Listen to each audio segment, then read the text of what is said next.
ये जो कर रहे हैं ये हमारे लिए कर रहे हैं या ये हमारे लिए आए, हमारी जीवात्मा के उद्धार कल्याण के लिए आए, ये भी तो नहीं जल्दी थोड़ी समझ लेगा। क्योंकि विश्वास बड़ी देर में होता है, एक बार हो जाए फिर हटता नहीं है। अगर विश्वास खत्म हो जाए तो दोबारा होना बड़ा मुश्किल होता है। तो हमें आपको ये सब जानकारी, तो उन्होंने पहले अपना परिचय दिया कि हम बता दो दें कि हम कहाँ से आए, किस काम के लिए आए और कौन सा काम करके हम जाएंगे। तो जब उन्होंने बताना शुरू किया तब धीरे धीरे लोगों की समझ में आया। अगर ये भेद न खोला होता तो हम सब बिल्कुल नहीं समझ पाते कि जीवात्मा कहीं और की रहने वाली है या उसका ये घर मंडल मुकाम नहीं है, यहाँ ये काल भगवान उसका मालिक नहीं है। ये जानकारी तो हमें सत्संग के द्वारा हुई। तो सत्संग पावन पुनीत है, बिना सत्संग के कोई जानकारी आपको नहीं हो सकती। इसलिए उन्होंने परिचय दिया। कबीर साहब आए, उन्होंने सर्वप्रथम कहा कि साधो सो निज देश हमारा, साधो सो निज देश हमारा, संतो सो निज देश हमारा, संतो सो निज देश हमारा। संत महापुरुष क्या कहते हैं कि हमारा देश कहाँ है, कितने ऊपर है, कितने मंडलों के ऊपर है, ये सब जानकारी दे रहे, तभी तो समझ पाएंगे कि जहाँ जाए फिर लौट न आवे, जहाँ जाए फिर लौट न आवे, जहाँ जाए फिर लौट न आवे, जहाँ जाए फिर लौट न आवे। भव सागर की धारा, भव सागर की धारा, साधो सो निज देश हमारा, साधो सो निज देश हमारा वो देश है। अगर एक बार जीवात्मा पहुंच जाए फिर दोबारा यहाँ कभी नहीं आएगी, लौट के दोबारा इस सागर में कभी गोते नहीं खाएगी। लेकिन जाएगी कैसे, पहले बताएंगे उसकी महिमा श्लोक की, ताकि इसके अंदर ये भाव पैदा हो कि हमारा देश इतना उज्जवल है, इतना मतलब प्रकाश युक्त है, इतना सुंदर है, फिर मैं यहाँ कैसे फंस गई। तो क्या कह रहे हैं कि सूरज चांद प्रकाशित नाही, सूरज चांद प्रकाशित नाही, सूरज चांद प्रकाशित नाही, सूरज चांद प्रकाशित नाही, नहीं नभ मंडल तारा, नहीं नभ मंडल तारा, साधो सो निज देश हमारा, साधो सो निज देश यहाँ मृत्यु बंद जैसा सूरज चांद उगता और डूबता वहां नहीं, वहाँ कोई आकाश इस तरह का नहीं है, कोई तारामंडल इस तरह नहीं है। वो बिल्कुल अनोखा, अद्वितीय, विलक्षण सुंदरता से, प्रकाश से भरा देश है। जीवात्मा तू उसी देश के में रहने वाली, मैं भी तुझे लेने के लिए तेरे ही देश, तेरे घर से, मंडल से आया। आगे क्या कह रहे हैं कि उदय नयास्त्र दिवस नहीं रजनी, उदयास्त दिवस नहीं रजनी, कि उदय उदय नयास्त दिवस नहीं रजनी, उदय न अस्त दिवस नहीं रजनी, बिना ज्योति उजियारा, बिना ज्योति उजियारा, साधो सो निज देश हमारा, साधो सो निज देश वहाँ सूरज चांद उदय होता नास्त होता, वो बिल्कुल एक समान है। वहाँ कोई मिलोनी रचना नहीं है, बिल्कुल एक समान है।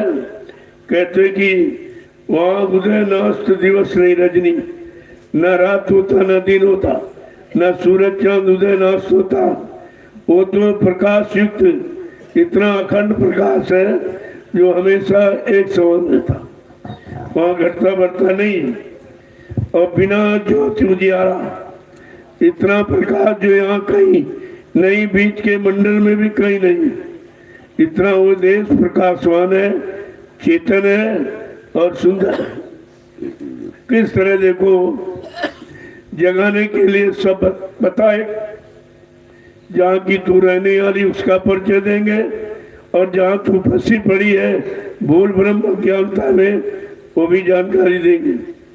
आगे क्या कह रहे हैं कि पांच तत्व गुण तीन नहीं वहाँ, पांच तत्व गुण तीन नहीं वहाँ, पांच तत्व गुण तीन नहीं वहाँ, पांच तत्व गुण तीन नहीं वहाँ, नहीं कोई सृष्टि पसारा, नहीं कोई सृष्टि पसारा, साधो सो निज देश हमारा, साधो सो निज देश हमारा, भावक गंगर समीरा पंच तत्व रचि शरीरा, इन पांच तत्वों से निर्मित बना कोई शरीर वहां नहीं जो मौत के हवाले हो जाए। वहां शरीर की कोई रचना नहीं, केवल निखारी सूरत जीवात्मा है। क्या कह रहे हैं? और तीन सतोगुण तमोगुण रजोगुण वहां नहीं है, वहां किसी तरह कोई सृष्टि का विस्तार नहीं है। जैसा यहाँ है इस तरह की कोई मिलवनी रचना उस देश की नहीं है। वो अखंड देश है, प्रकाशमय है, आनंदमय है, शांतिमय है।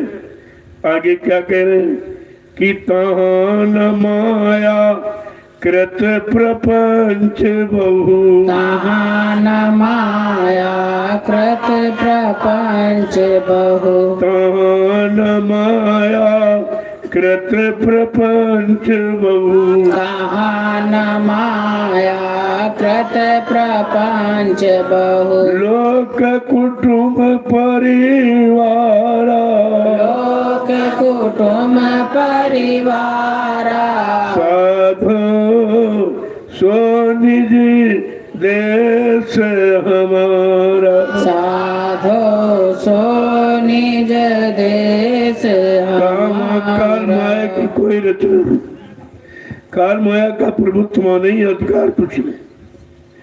कहते हैं कि ये लोग ऐसे लोग और कुटुंब परिवार वहां नहीं है, मतलब इस तरह की कोई मिलोनी रचना वहां नहीं। वो निखालिस प्रकाश का है, चेतन है, सुंदर है, शांतिमय है। ऐसा वो देश है। ऐ जीवात्मा सुरतरु, तू ऐसे ही देश की रहने वाली है, मैं भी उसी देश से तुझे लेने के लिए तेरे घर पहुंचाने के लिए आया हूँ। आगे क्या कह रहे हैं कि क्षुधा तुषा क्षुधा त्रसा नहीं, शीत उष्ण वहाँ, क्षुधा तृष्णा नहीं, शीत उष्ण वहाँ, कि क्षुधा त्रसा नहीं, शीत उष्ण मोह सुधा तृष्णा नहीं शीत उष्ण वहाँ सुख दुख को संचारा सुख दुख को संचारा साधो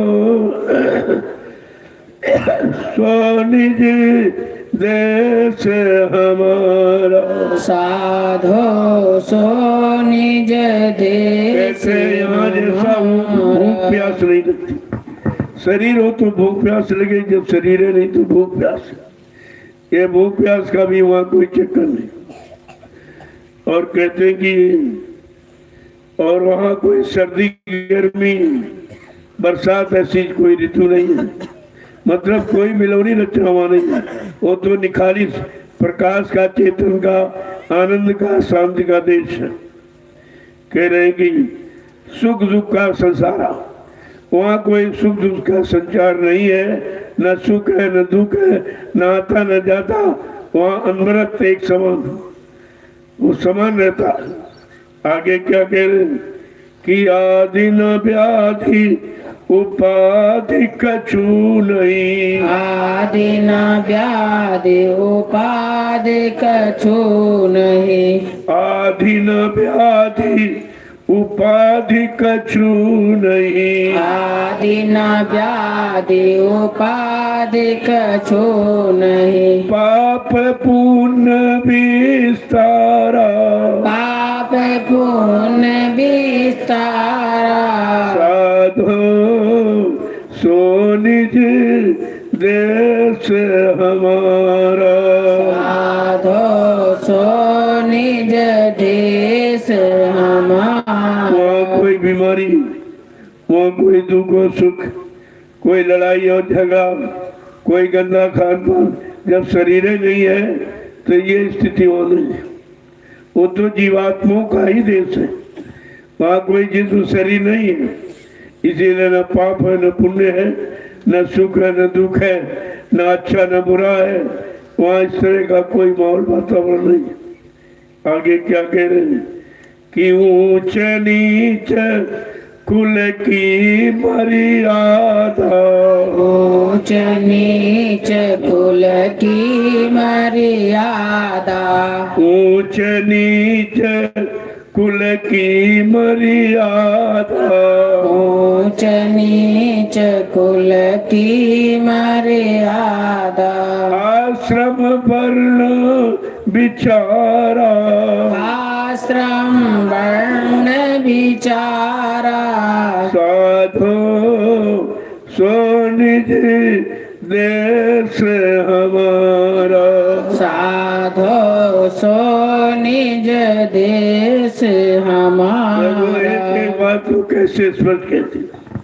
वहाँ कोई छोटा बड़ा गरीब अमीर पढ़ा लिखा अनपढ़ ऊंची जात छोटी जात का इस तरह का कोई मतभेद नहीं है। वो भेद रहित है, ऐसा वो देश है। यानी जब इस तरह से उसको समझाएंगे, यहाँ का गंदा वातावरण जिसमें फंसी है वो भी बताएंगे, और वहाँ का स्वच्छ स्वतंत्र वातावरण उसको भी समझाएंगे, तभी तो जीवात्मा समझेगी। आगे क्या कह रहे हैं कि अधर्म धर्म तहाँ कछु नाई धर्म अधर्म तहाँ कछु नाई अधर्म धर्म तहाँ कछु नाई अधर्म धर्म तहाँ कछु नाई कि संयम नियम आचारा संयम नियम आचारा संतो सो निज देश हमारा संतो सो निज देश हमारा इस काल माया की सृष्टि में आने वाले वो प्रथम पुरुष हैं कबीर साहब। देखो किस तरह से जीवात्मा को समझा रहे हैं।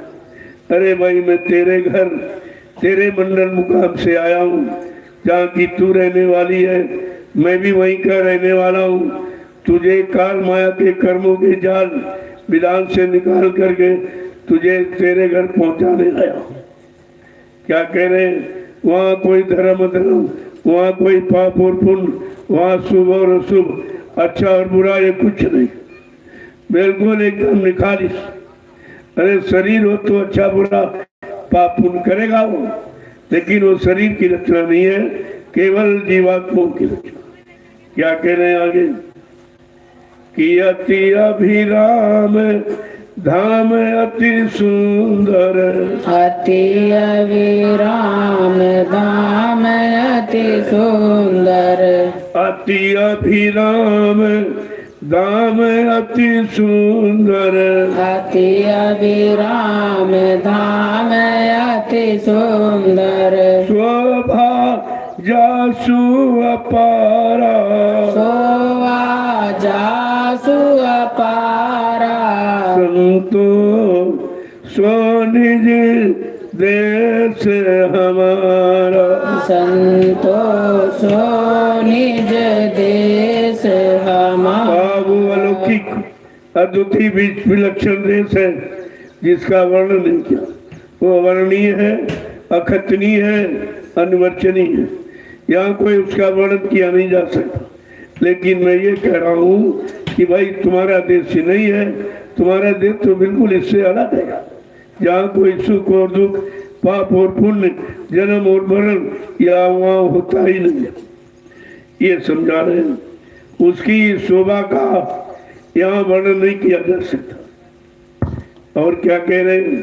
कहे कबीर सुनो और समझो, कहे कबीर सुनो और समझो, कहे कबीर सुनो और समझो, कहे कबीर सुनो और समझो, तीन लोक से न्यारा, तीन लोक से न्यारा, संतो सो निज देश हमारा, संतोषो निज देश हमारा। महापुरुष ही कोई वर्णन करे, दूसरा इस वर्णन को करने का अधिकारी भी नहीं। जब वो लोक मंडल गया नहीं तो बताएगा क्या? जिसने आंख से देखा, अनुभव किया है, वो पूरा वर्णन करेगा। जिसने सुना है, किताबों से पढ़ लिया, वो यानी इस तरह वर्णन साक्षात नहीं कर सकता। साक्षात वर्णन तो साक्षात्कार जिसने किया वो करेगा। कहे कबीर सुनो भाई सुन, काया वीर कबीर, जिन्होंने अपनी काया शरीर पर कंट्रोल नियंत्रण कर लिया, उसे कबीर कहते। कबीर कोई आदमी इंसान थोड़ी था। यही बात लोगों ने अभी तक नहीं सोच पाई। वो काया वीर है जिन्होंने अपने शरीर काया पर नियंत्रण कंट्रोल कर लिया। कह रहे अरे भाई इसे सुनो और समझो, जब समझोगे तभी तो अपनाओगे, और अपना करके तभी अपने घर की तैयारी करोगे, घर पहुंचेंगे आप। कहते हैं तीन लोक से न्यारा, यहाँ केवल रचना तीन लोक त्रिलोकीनाथ के सिवा आगे किसी ने कुछ बताया नहीं। यहीं से शक्तियां आती जाती रही समाज सुधार के लिए। बस इतनी जानकारी यहाँ है त्रिलोकीनाथ की, लेकिन सत्यलोकनाथ की यहाँ किसी तरह का वर्णन है ही नहीं। जब सत्यलोक कोई आत्मा गई हो, देखा हो वहाँ का माहौल वातावरण कैसा है, तभी तो वर्णन करेगा। बिना देखे तो नहीं। देखे बिन न होए प्रतीति, बिन प्रतीत होए नहीं प्रीति। बिना देखे तो किसी से मोहब्बत प्यार होता ही नहीं, किसी पर विश्वास होता ही नहीं। और तुमने भी कुछ नहीं देखा, केवल सुना है या किताबों में पढ़ा है। पूछे तो नहीं हो, आंखों से देखा नहीं, कानों से सुना नहीं, तब तक झूठ माना जाता। अपनी आंख का देखा सत्य, अपने कान का सुना सत्य, अपनी बुद्धि से निर्णय लिया ही आपका काम आता है। दूसरों की बुद्धि का निर्णय वो तुम्हारे काम नहीं आएगा, तुम्हें लाभ नहीं देगा। असल में ये सब जानकारी अगर महापुरुषों ने समय से न दी होती तो यहाँ से कोई जीवात्मा अपने घर पहुंची ही नहीं, कोई नहीं जाती। क्योंकि जब रास्ता नहीं मालूम तो जाएगी किधर। यहाँ तो जानकारी केवल त्रिलोकीनाथ की, 3 लोक की जानकारी, लेकिन सतलोक सचखंड अनामी धाम की जानकारी किसी ने नहीं दी। जब वहाँ कोई पहुंचा नहीं और वहां से इधर कोई आया नहीं तो जानकारी देता कौन? आप कह रहे हैं संत मत के प्रेमियों, अगर संत मत की साधना करके अपने सच्चे घर मंडल मुकाम को जाना है तो प्रेमियों को किस तरह से अपना व्यवहार रखना चाहिए, उनकी रहनी गहनी किस तरह की होनी चाहिए, वो भी सब बताइए। क्या कह रहे हैं? ऐ संत मत के प्रेमियों सुनो कि प्रेमी सुनो प्रेम की बात, प्रेमी सुनो प्रेम की बात, प्रेमी सुनो प्रेम की बात, प्रेमी सुनो प्रेम की बात। संत मत के प्रेमियों, संत मत की साधना करने वाले, अपने घर जाने वाले प्रेमियों जरा सुनो कि सेवा करो प्रेम से गुरु की, सेवा करो प्रेम से गुरु की, सेवा करो प्रेम से गुरु की, सेवा करो प्रेम से गुरु की। और सत्संग पर बलि बलि जात, और सत्संग पर बलि बल जात, और दर्शन पर बलि बलि जात, और दर्शन पर बलि बल जात। प्रेमी सुनो प्रेम की बात, प्रेमी सुनो प्रेम की बात। प्रेम जगत में सार और कुछ सार नहीं है। प्रेम ही ऐसी डोर है जिससे हर एक को बांधा जा सकता, अपनी तरफ खींचा जा सकता। इसीलिए कहा प्रेम से प्रकट होए मैं जाना, कहा प्रेम से चाहो जहाँ चाहो वहां बुला लो आ जाऊंगा, लेकिन रुपए पैसे धन दौलत सामान से नहीं। कहते हैं सेवा करो प्रेम से गुरु की। सेवा माने उनके वचनों आदेश हुक्म का पालन करना, ये सेवा। और दर्शन पर बल बल दिया, हर घड़ी हर रोज दर्शन मिलता रहे। जब दरस मिलेगा दरस, दर्शन का रस, दरबार का रस, दया का रस, दरस के लिए को कितने अर्थ का, उस पर आपको बार बार बलिदान हो जाना चाहिए कि जितना दर्शन मिल जाए उतना मन की शुद्धिकरण हो जाएगी, मन पर उतना ही असर पड़ेगा, मन गंदगी भोगों से अलग होगा। आगे समझा के क्या कह रहे कि बचन प्यारे गुरु के ऐसे, बचन प्यारे गुरु के ऐसे, बचन प्यारे गुरु के ऐसे, बचन प्यारे गुरु के ऐसे। जैसे माता सुत तो तली बात, जस माता सुत तो तल बात। प्रेमी सुनो प्रेम की बात, प्रेमी सुनो प्रेम की बात। गुरु के वचन ऐसे प्यारे लगे जैसे माँ को अपने बेटे की तोतली भाषा अच्छी लगती। जब तोतली भाषा में बच्चा बोलता तो माँ को बहुत अच्छा लगता, तो बोले तो कम से कम लगा, उच्चारण तो करने लगा, जवान तो खुल गई। कहा इसी तरह यानी गुरु के वचन हमको प्यारे लगने चाहिए, हमारे मन को अच्छे लगने चाहिए, मन को भावे और वो करने लगे तो कितनी जल्दी काम आसान हो जाएगा। आगे क्या कह रहे हैं कि जस कामी को कामिनी प्यारी, जस कामी को कामिन प्यारी, जस कामी को कामिनी प्यारी, जस कामी को कामिन प्यारी, अस गुरुमुख को गुरु का गात, अस गुरुमुख को गुरु का सांसारिक प्रेम जो हम आप करते हैं उसी से उपमा और उसी से प्रमाण देते हैं, तो आपकी समझ में जल्दी आ जाए। जो काम तुम कर रहे हो उसी काम का मिसाल उदाहरण देकर अगर समझाया जाए तो जल्दी समझ जाए, क्योंकि उधर तुम्हारी पकड़ है और उधर तुम जक रहे हो कर रहे हो। कहते हैं कि जैसे कामी पुरुष को कामिनी स्त्री अच्छी लगती है, उसका शरीर अच्छा लगता है, इसी तरह से गुरु का गात माने शरीर प्यारा लगना चाहिए। उधर शरीर छुओगे फंस जाओगे, इधर छुओगे तो निकल जाओगे। देखो शरीर का भी लाभ अलग, एक तरह से नहीं।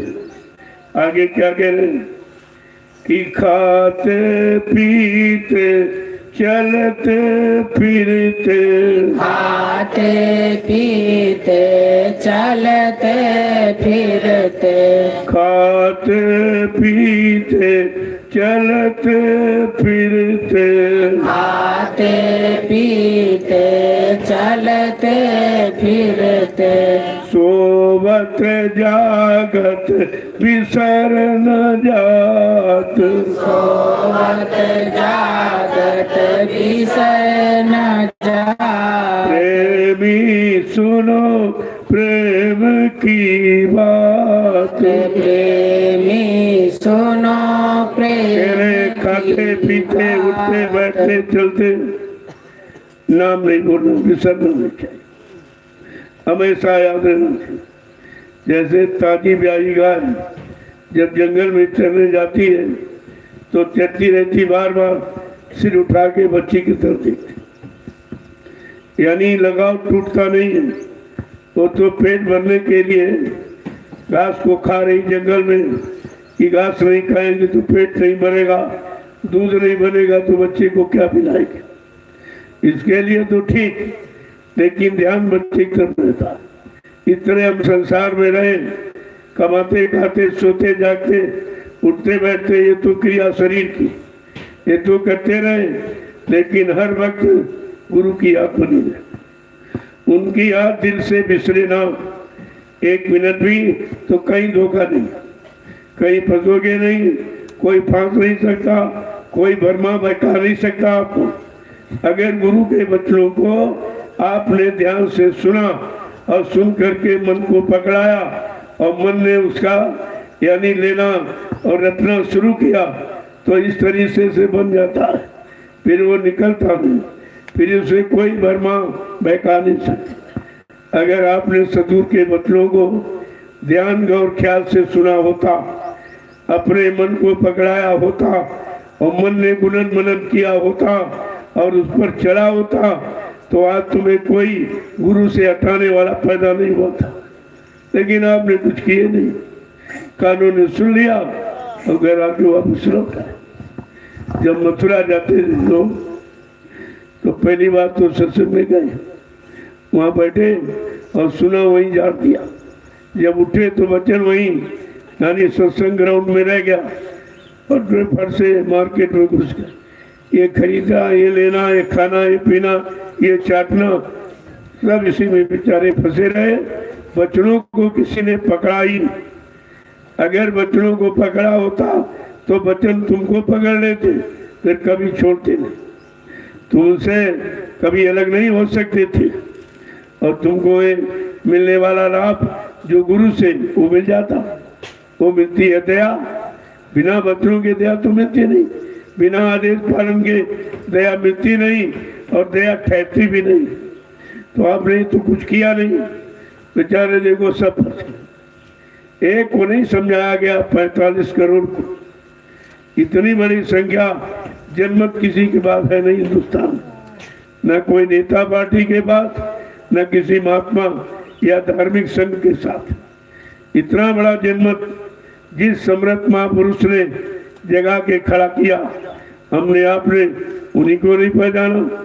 तुम परिवार में बच्चों को कंट्रोल में नहीं रख सकते, बच्चा तुम्हारा कहना नहीं मानता। उन्होंने विभिन्न भाषा, विभिन्न जातियों के, विभिन्न रहनी गहनी में रहने वाले 45 करोड़ लोगों को सतपथ के रास्ते पर लाके खड़ा किया और बड़े बड़े जालिम और पापियों को मारा पकड़ा दी, वो भजन करने लगे। क्या ये काम हिंदुस्तान में कोई कर सकता? ये काम किसी के बस का है? तुम अपने बच्चों को नहीं समझा पाओ या अपने मन को नहीं समझा सकते? उन्होंने तो करोड़ों को, लेकिन हम उस महिमा को समझ नहीं पाए, न उनको समझ पाए, न उनकी दया, न वचन मानी सत्संग वचनों को हमने किसी को समझाई, न समझने के कारण आप दर दर की ठोकरें खा रहे। कितना बड़ा काम किया गया, कितना अच्छा, वो सब खत्म हो गया, क्योंकि आपने उस उद्देश्य से गुरु की शरण पकड़ी ही नहीं थी। उनके बच्चों को बिल्कुल नहीं पकड़ा, उनके वादों को भूल गए कि हमारे आपके लिए, हमारी आपकी जीवात्मा उद्धार कल्याण के लिए, ये समाज के निर्माण के लिए उन्होंने कौन कौन से वादे किए, कैसी शपथ कसम उठाई कि मैं जब तक ये सब काम नहीं कर लूंगा, मैं मानव शरीर को छोड़ के जाने वाला नहीं हूँ। चाहे वो समाज का काम हो, परिवार देश का हो, चाहे वो जीवात्मा का हो। जिसने दोनों कामों का वादा किया, ऐसे समर्थ मालिक को हम आपने बिल्कुल पहचान नहीं पाया। कितनी बड़ी भूल गलती, जिसके कारण आज जो मिलना चाहिए हम उससे बहुत दूर हो गए और फिर उसी काल माया की बनाई गंदगी में जाके फंस गए।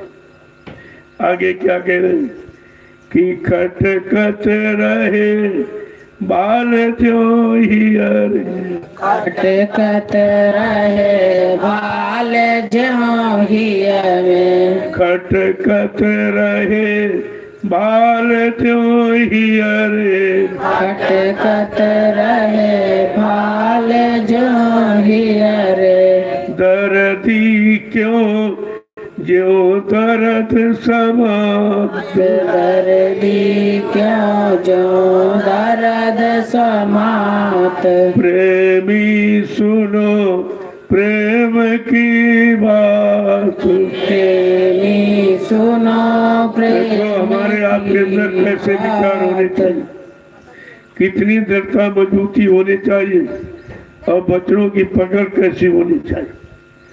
जैसे किसी के कांटा लग जाए और न निकले तो हमेशा खटकता रहता, कांटे की तरह वो बच्चन हमेशा याद दिलाते रहे, अच्छे रास्ते पर चलाते रहे, अच्छे रास्ते की तरफ बढ़ाते रहे। कहा इस तरीके से गुरु के वचन हमेशा याद रहे। क्या कह रहे? दर्दी को जो दर्द समाप्त, जैसे जिसको दर्द हो रहा है और दर्द अगर समा जाए न निकले तो 24 घंटा ध्यान उसी दर्द में रहता। ठीक इसी तरह से हमारा ये जन्म मरण का दर्द, आवागमन का दर्द, इससे छुटकारा पाना था। इसके लिए गुरु के वचनों को उसी तरह याद रखना चाहिए। वचन अंदर में बच जाए, जगह बना ले तो हम किसी के और वचन बातों में फंस नहीं सकते।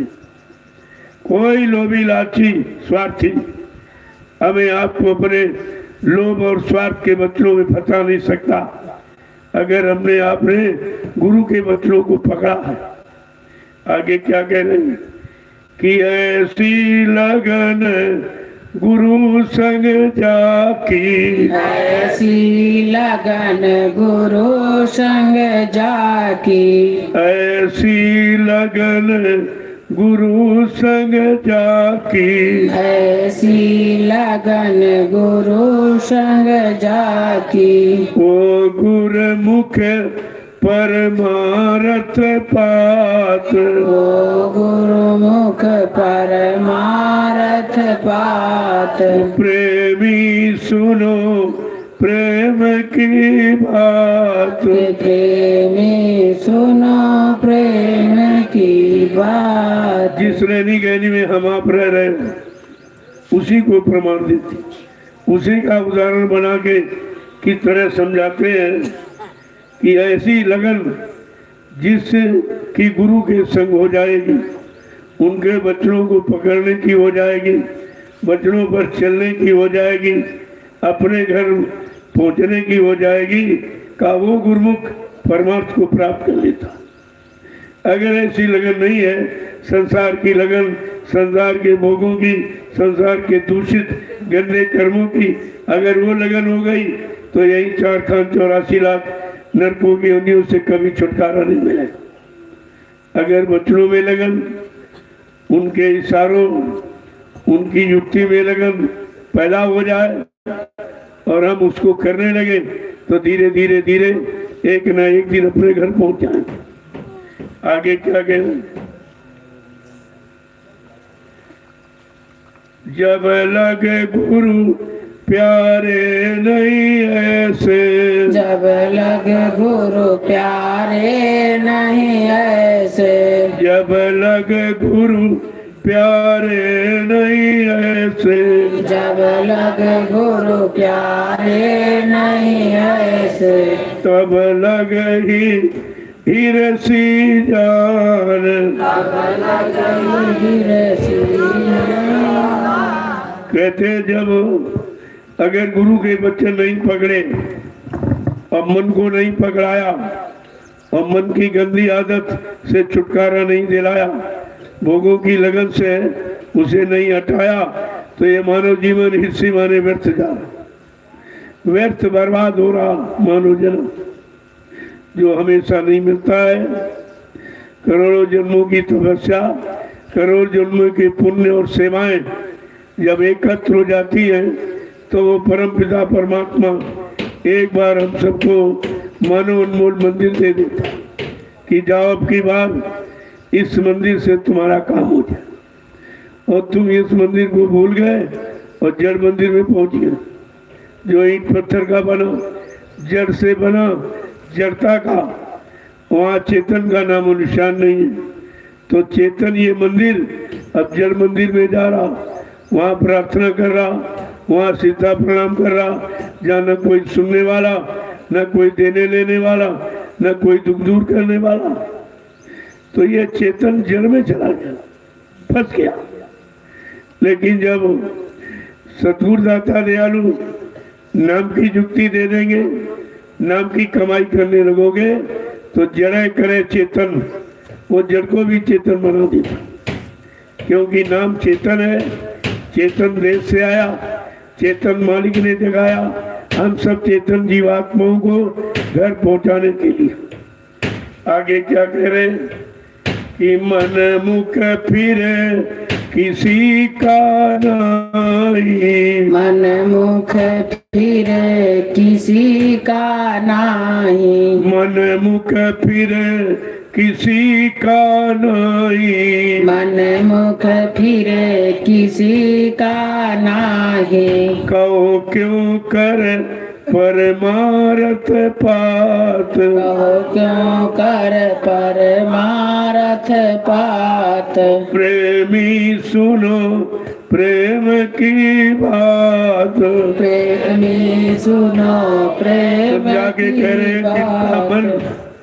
अभी मतलब जो मनमुख है, केवल मन के इशारे पर चल रहा, जो मन कह रहा उसी की पूर्ति कर रहा है, तो परमार्थ को कैसे प्राप्त करेगा? वो तो गुरुमुखी को ही प्राप्त करेगा। गुरु की तरफ जिसने अपना रुझाव और झुकाव बना लिया और गुरु से सच्चा प्रेम हो गया, तो वो तुमको परमार्थ की प्राप्ति करा देगा, और यहाँ कोई नहीं करा सकता। तुम किसी को करोड़ों रुपए दो कि हमारा परमार्थ बना दीजिए, या हमारी जीवात्मा जगा दीजिए, या हमारे एक पाप की माफी ही करा दीजिए, कहे भाई ये काम है। वो रुपए पैसे धन दौलत का काम नहीं है, वो तो मेहर दया की दृष्टि का काम, जिस पर दृष्टि डालने करोड़ों जन्मों के पाप क्षणमात्र में क्षय हो जाती है। कितना बड़ा लाभ दृष्टि का। इसीलिए महापुरुषों को देखना, उनकी तरफ एकटक लगा करके उनकी दया दृष्टि यानी लेना और उससे अपना काम बना लेना, यही तो बुद्धिमानी है। आगे क्या कह रहे हैं कि सतगुरु स्वामी कहे समझाई, सतगुरु स्वामी कहे समझाई, सतगुरु स्वामी कहे समझाई, सतगुरु स्वामी कहे समझाई। अब सतगुरु का पकड़ो हाथ, अब सतगुरु का पकड़ो हाथ, अब सतगुरु का पकड़ो हाथ, अब सतगुरु का पकड़ो हाथ। प्रेमी सुनो प्रेम की बात, प्रेमी सुनो प्रेम की कहते सदगुरु स्वामी बार बार समझाते, बार बार गुहार लगाते, पुकार लगाते कि अभी तुम सदगुरु का हाथ पकड़ लो तो तुम्हारी बिगड़ी बन जाएगी, तुम्हारी नैया भवसागर में फंसी पार हो जाएगी। क्योंकि वो सदगुरु जो नाम जहाज लेके आया और भवसागर में लगाया, और इसीलिए कहा कि तुम मेरे इस यानी नाम नौका पर बैठ जाओ, मैं तुमको तेरे घर पहुंचा दूं। लेकिन अभी तक हम विश्वास नहीं कर पाए, न नाम पर, न काम पर, न बच्चों पर, न दया पर, किसी पर विश्वास नहीं। और बिन विश्वास न कोनो सिद्धि, बिना विश्वास के कोई काम सिद्ध नहीं होता। तो विश्वास कैसे बनता? देख करके, सुन करके, एहसास करके, अनुभव करके, तभी तो विश्वास होता। अगर बनाए बताए काम को न करे, सुनाए वचनों पर न चले और नाम का आधार न पकड़े और नित्य अभ्यास सुबह शाम न करे तो विश्वास होगा कैसे? इसीलिए सबका विश्वास टूट गया, क्योंकि किसी ने न वचनों को पकड़ा है, न वचनों को अपना आधार बना के जीवन को निकाला, न ही नामदान की कमाई की। तो सब बेचारे भ्रमित हो गए, सब दरबार छोड़ के चले गए, कोई नहीं बचा। ये काल माया का पहला दांव था कि सत्संग में आ, यानी सत्संग में आकर भी उसने अपना दांव चला दिया और तुमको सदगुरु की शरण से अलग कर दिया, इतनी दूर उठा के फेंक दिया जहां से सदगुरु ने सत्संग सुना सुना कर हमें आपको पाक साम निर्मल करके खड़ा किया था। तुम फिर उसी गंदगी में लौट गए, फिर वहीं चले गए। ये भी नहीं समझा कि आखिरकार गुरु ने इतने मेहनत